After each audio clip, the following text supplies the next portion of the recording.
Hey everybody, I'm really glad you found Suncrest Messages. I do hope you'll take a minute to subscribe to either our podcast or our YouTube channel. And you can also download the Suncrest app. There's great stuff there that goes far beyond these messages.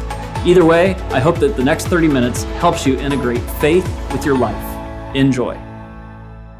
It's been awesome to be back in person together because I love the real-time feedback and conversations out under the tent, different places, questions people ask me about the messages. And what's been awesome to me is it's not just in person. All the online people email me or drop comments or whatever, and I really crave that feedback. And just in the last couple of weeks, think about this. I was working in my backyard, and my neighbors who live right behind me have been to Suncrest for like a Christmas Eve service before, but they've started watching online. And I always think, when you tell me you're watching online, maybe you're just like watching like once a month or something. But I was in my backyard and I said, "Hey, how you doing, Mike?" And he said, "Hey, I love Zombieland too." And I thought, he was really watching. That's what that was.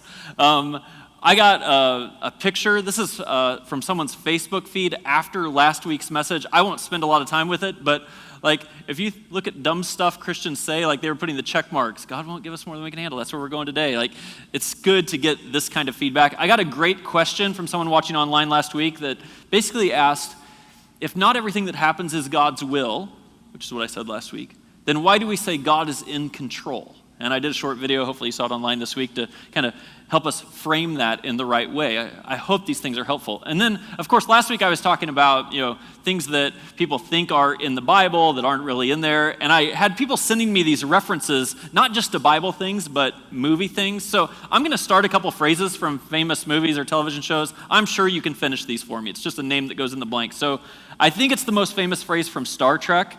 It is, "Beam me up, Scotty," right? Except did you know that phrase never occurs in Star Trek? Never. Look it up. It's true. Not right now. Stay off your phone. You can be on your phone for the app, but anyway, it gets confusing these days. Let's go a little more classic movie. Casablanca. Humphrey Bogart. He says, "Play it again, Sam," except that he doesn't say that. Did you know that? He never actually says that in the movie. It's just become a cultural phrase that people use. And then there's the biblical ones, right? So this is maybe my favorite of the whole week. Someone sent me this clip from the press conference right after Mike Ditka was fired as the coach of the Bears. Okay, now you just have to enjoy this with me. Here he walks in. I try to do this with class. I don't know if I can. Scripture tells you that all things shall pass. This too shall pass. Which is awesome, Coach, except that phrase actually isn't in the Bible either. And what we've been talking about, starting last week and over the next couple weeks, is dumb stuff Christians say. Sometimes it's a misinterpretation or a reinterpretation or an imagination of things that the Scriptures say that they don't actually say. And this week, we're going to talk about the phrase, "God won't give you more than you can handle." Now, before I get into pulling this phrase apart and helping us understand it, I think in a helpful way, let's step back for a moment and think about the situations where this phrase gets used. They might be situations in your life, or they might be situations in someone else's life, a friend or a family member, and you might step in with this phrase. But, I'm a pastor, so this is day in and day out life for me where I talk with people about very difficult things. I talk with people who dread going to work every single day. I talk with people whose families right now, are just being pulled, maybe torn apart. I talk with people who are facing depression or anxiety, or maybe they're facing a mental illness, and not only are they facing the mental illness, but they're facing the stigma that goes along with the mental illness. I talk to people who decided to take a risk, and then it failed. And now they're both embarrassed about it and sometimes just buried financially. And the weight of that seems overwhelming. I talk to people whose health is deteriorating, or maybe they got a very dramatic diagnosis that was awful. There are situations, this is life for us and for the people we love, where life just comes at you. And sometimes it's one massive thing, and sometimes it's kind of a group of small things when you think, if one more. and it just feels overwhelming. You can't sleep at night. You don't even know what the solution to the problem is. This is real life. So what do you say? What do you say to yourself when you face that situation? What do you say to someone else that you care about when they face those situations? And especially in this season, where things are as overwhelming as ever. I have a friend who's a leader here at Suncrest, and this is a person I deeply respect. This is not a person whose faith is weak. Their faith is strong. And in my conversation with them this week, they said to me, Greg, if one more thing. I was emailing with a friend of mine who's a superintendent in our area this week, and I was just trying to encourage him because I think I can't imagine sitting in his seat right now. I just can't imagine it. Like all the different opinions about how you should do your job, all the difficult decisions that you have to make, knowing none of them are perfect, all the different communication that has to happen, all the things that have to go right. And I have to imagine that sitting in his seat right now, it could feel absolutely overwhelming. And just to be candid, this is a pretty overwhelming season for me.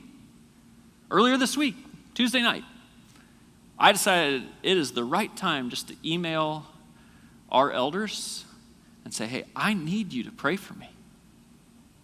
I need it. So what do you say to yourself or to somebody that you love when they're in a situation that is absolutely overwhelming?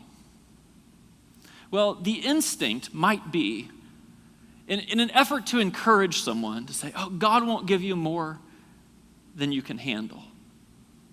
But if your instinct is to say that to someone else or even to yourself, I'd want you to step back from that phrase for a moment and say, but is this actually true? And is it the right application for this situation?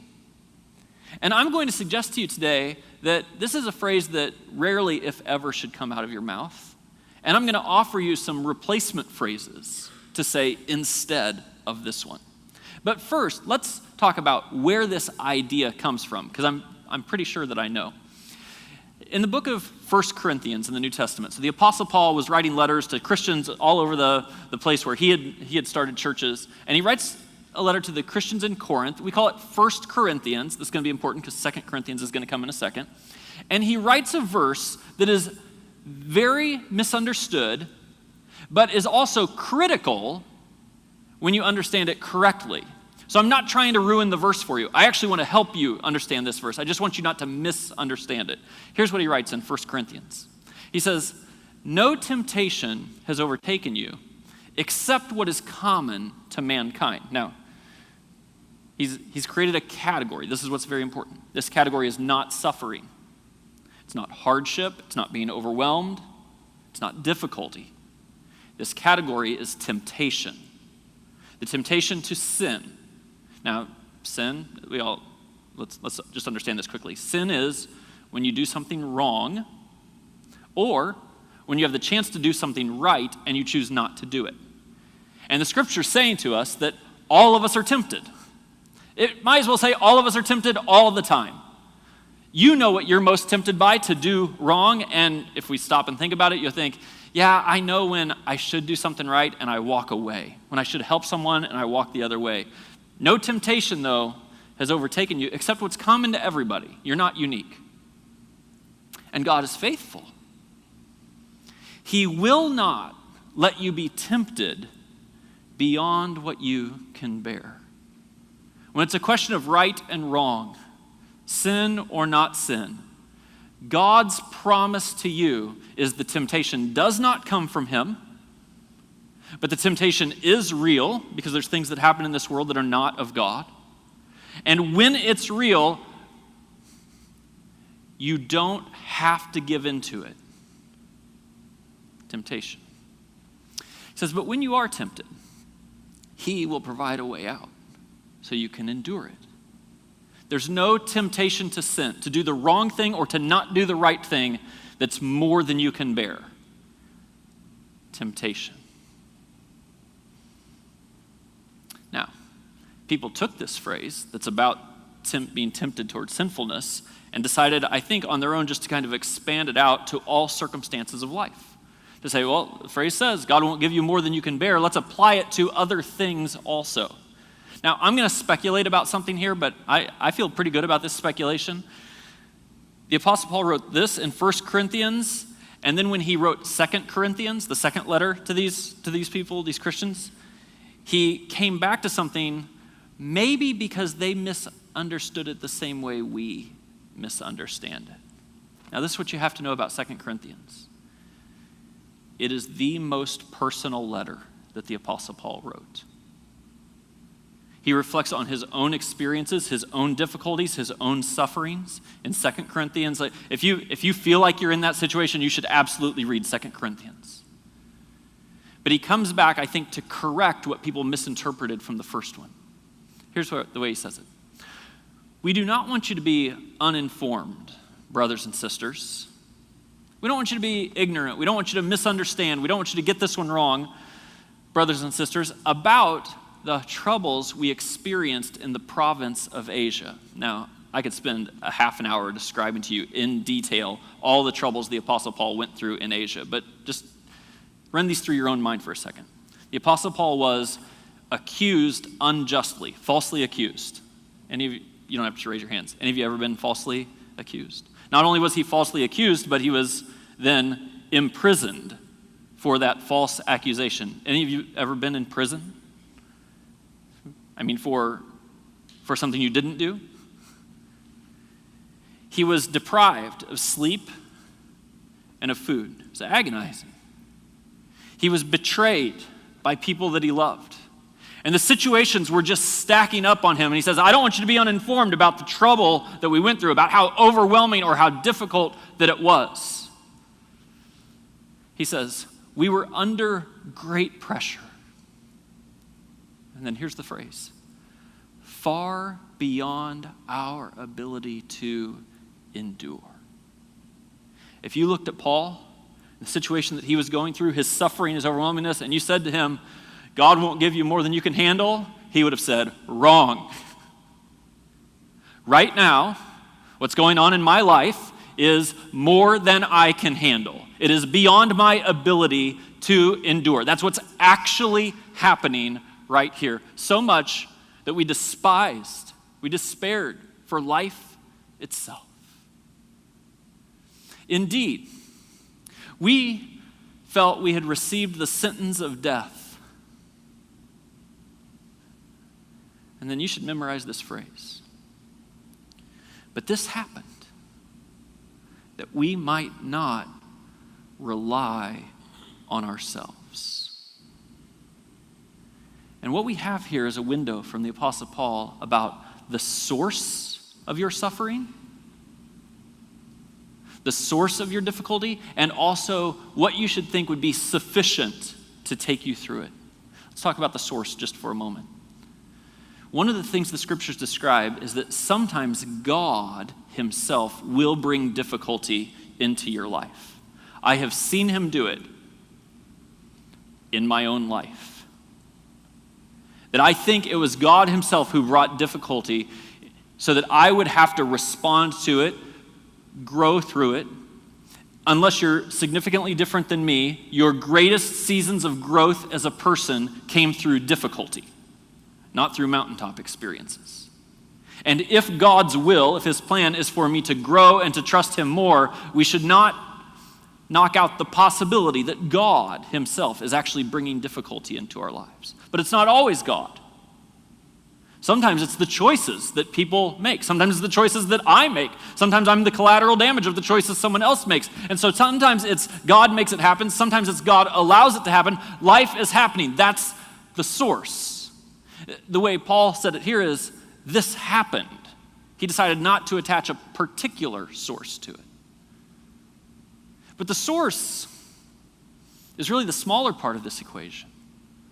The question is, who should be sufficient to handle it? And the one answer that Paul has for us, as he says, this happened that we should not think that we should be sufficient. See, there's lots of problems with the phrase, God won't give you more than you can handle.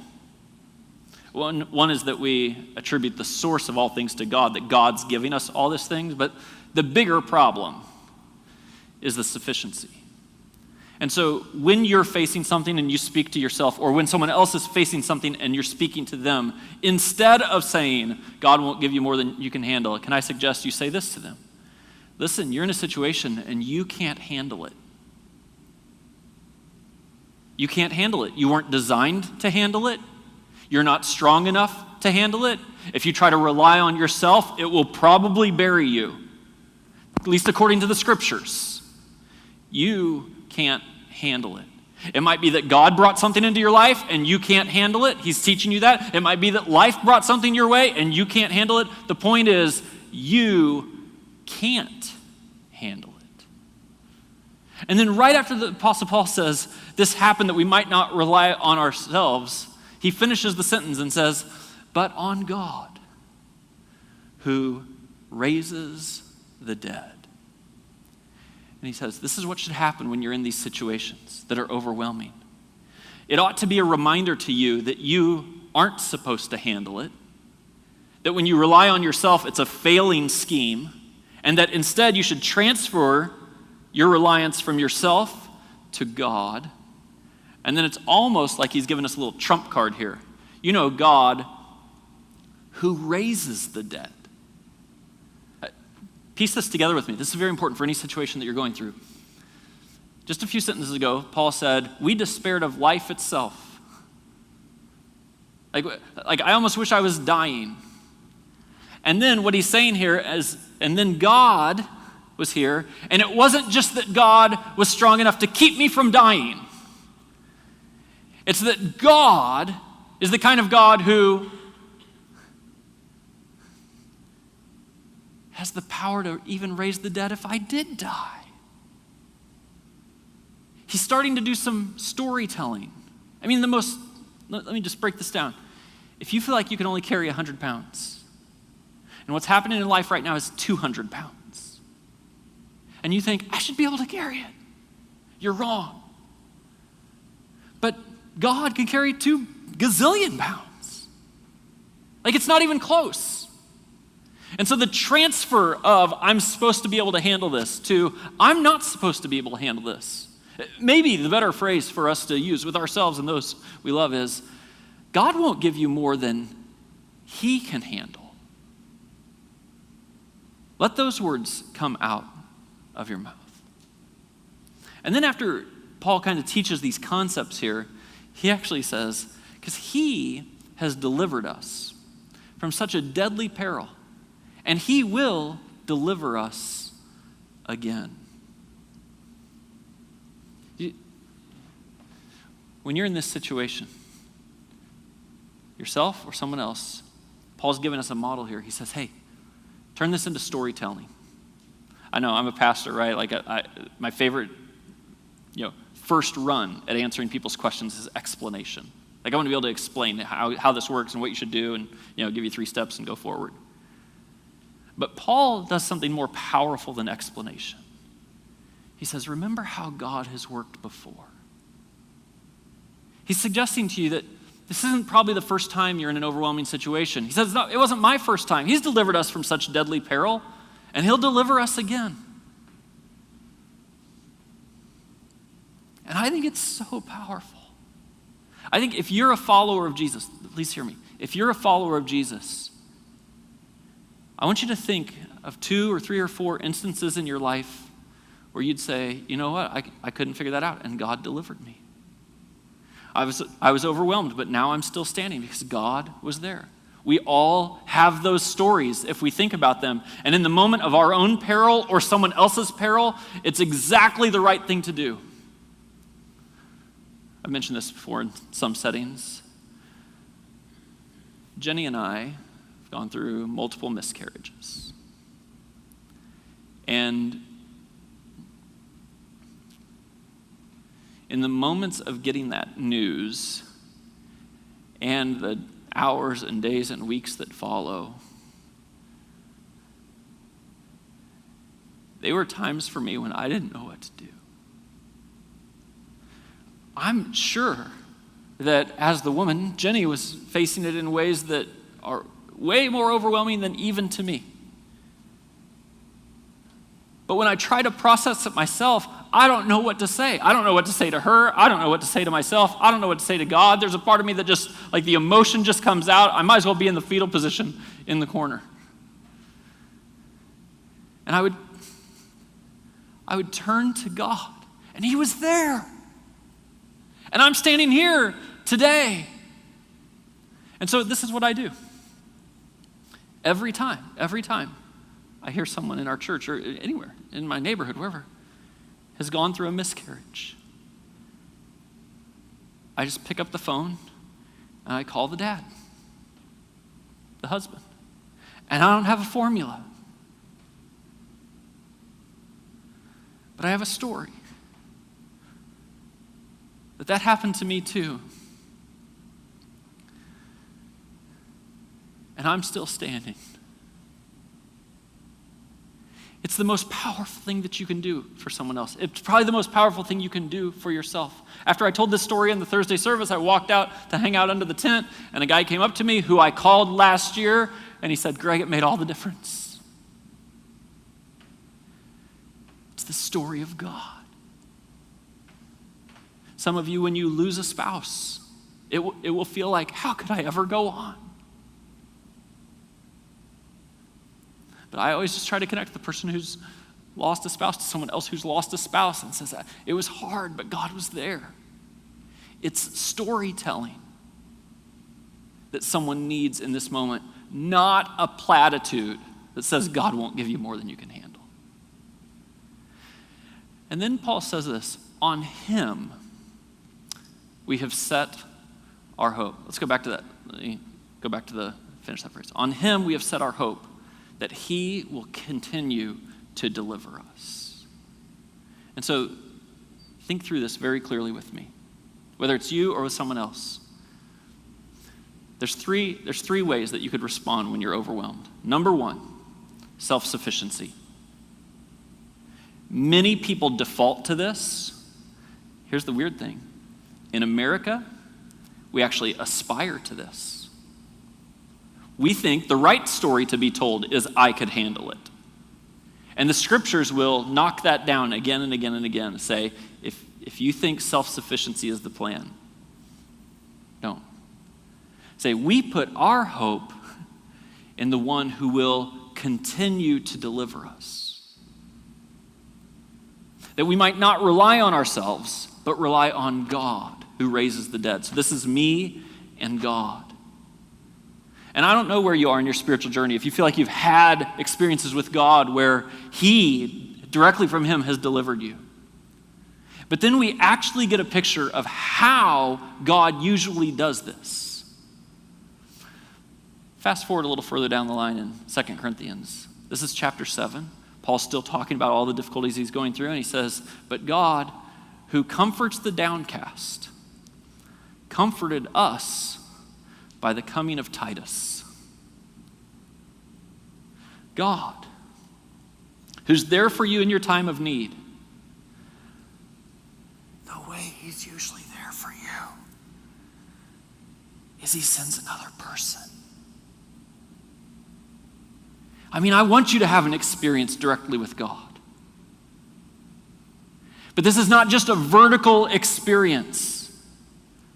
The way that God designed our lives was that we would trust him like this, and that he would then bring people into our lives, or potentially bring you into someone else's life.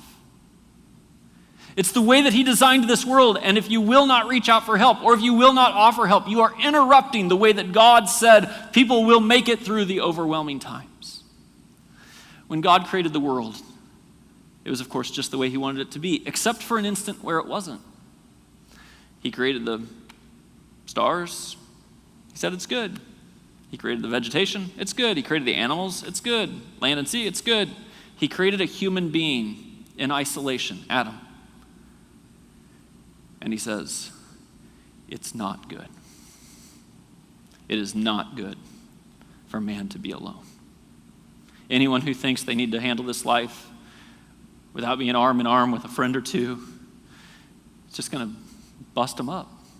Solomon, the wisest man who ever lived, said it like this, Ecclesiastes 4. He says, though one may be overpowered. He says, count on it. Handle on your own, you'll be overpowered. Two can defend themselves. The way that God works is he starts to weave your life together with someone else, and you can withstand what life throws. And then he says a cord of 3 strands, you, another person, and God himself. That will endure. That's not quickly broken. And so I want us to step in to what might be the central way that we're taught about this as a follower of Jesus. Later on, the Apostle Paul would write, carry each other's burdens. And in this way, you fulfill the law of Christ. And so I don't know where you are right now. But I want to ask you in a moment of honesty in this room over the next 30 seconds to say, am I the person who's overwhelmed right now?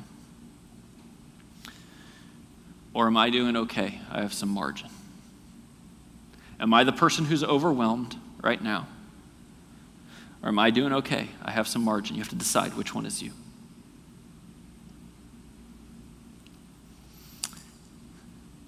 Let me talk to the group that's overwhelmed right now. This is your phrase. I can't handle this. Could you help? I've stopped trying to handle it on my own. This possibly is even happening that I'm supposed to remember that I shouldn't be relying on myself. I can't handle this. And it will take every piece of your pride and dismantle it. It will infuse it with the healthiest thing God gives us, humility. For you to reach out to someone who might be a friend, who might be the person God's placed in your life, and you say, you know what? Maybe in my head I thought, God won't give me more than I can handle, but that's wrong. I can't handle this. And you ask someone for help. On the flip side, if you're someone who right now has margin in your life, you're not in an overwhelming situation. I mean, life's generally tough in lots of ways, but you actually can help. Then I think the way God designed this world is that you would walk into someone else's life and that your margin from God is actually there to provide for someone else. And your words to them are, don't try to handle this alone. I see what you're going through. I hear what you're facing. I know you're not sleeping, you're not eating, you're not handling, like it's overwhelming. Don't try to handle this alone.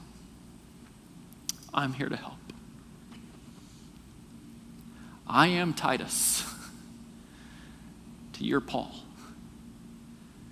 And God could use you to change somebody's life. Let me pray for us. God, thanks for reminding us that self-sufficiency is not a badge of honor, but a plan for failure. And God, I pray you'll use us and work in us and through us so that people who are overwhelmed will have someone to walk with them. In Jesus' name, amen. Well, I really hope that was helpful for integrating faith with life. Listen, if you're in Northwest Indiana, I'd love to have you join us in person. Head over to suncrest.org and plan your visit.